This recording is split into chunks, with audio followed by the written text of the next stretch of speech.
Okay, can Bande share some methods of handling excessive energy which results in sleepless nights during meditation retreat? Yeah? Can Bante share some methods of handling excessive energy which result in sleepless nights during meditation retreat? Okay, if cannot sleep, then what do you do? Tiệu đâu?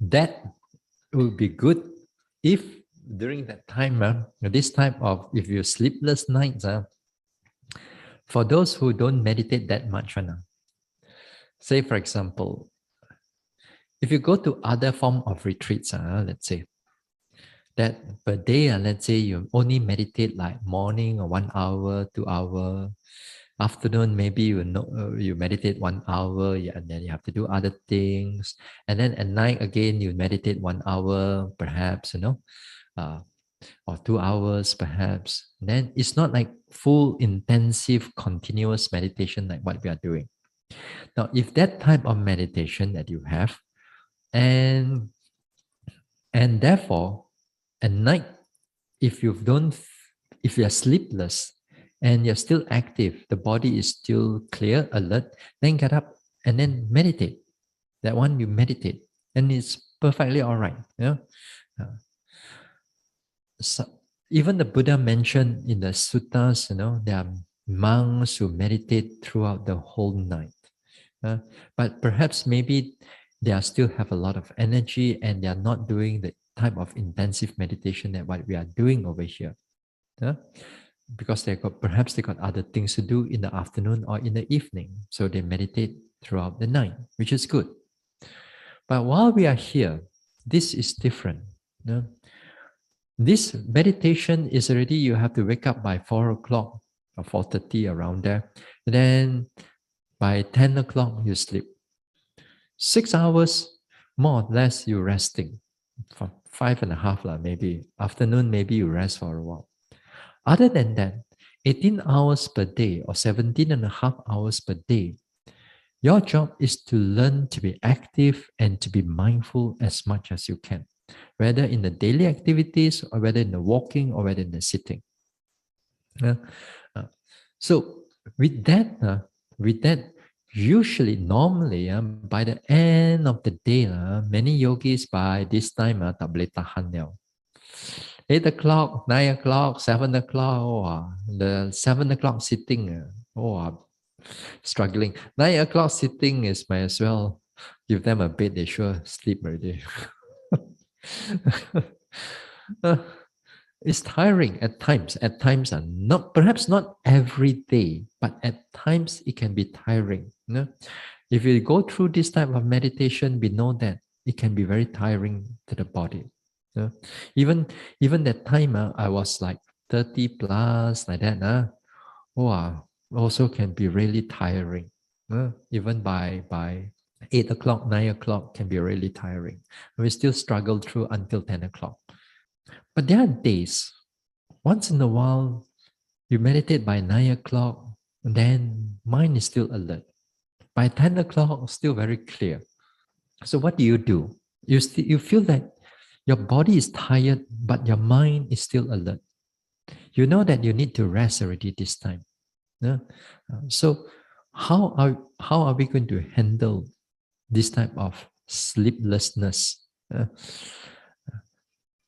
This one, it's again here, it's learning how to keep the mind calm.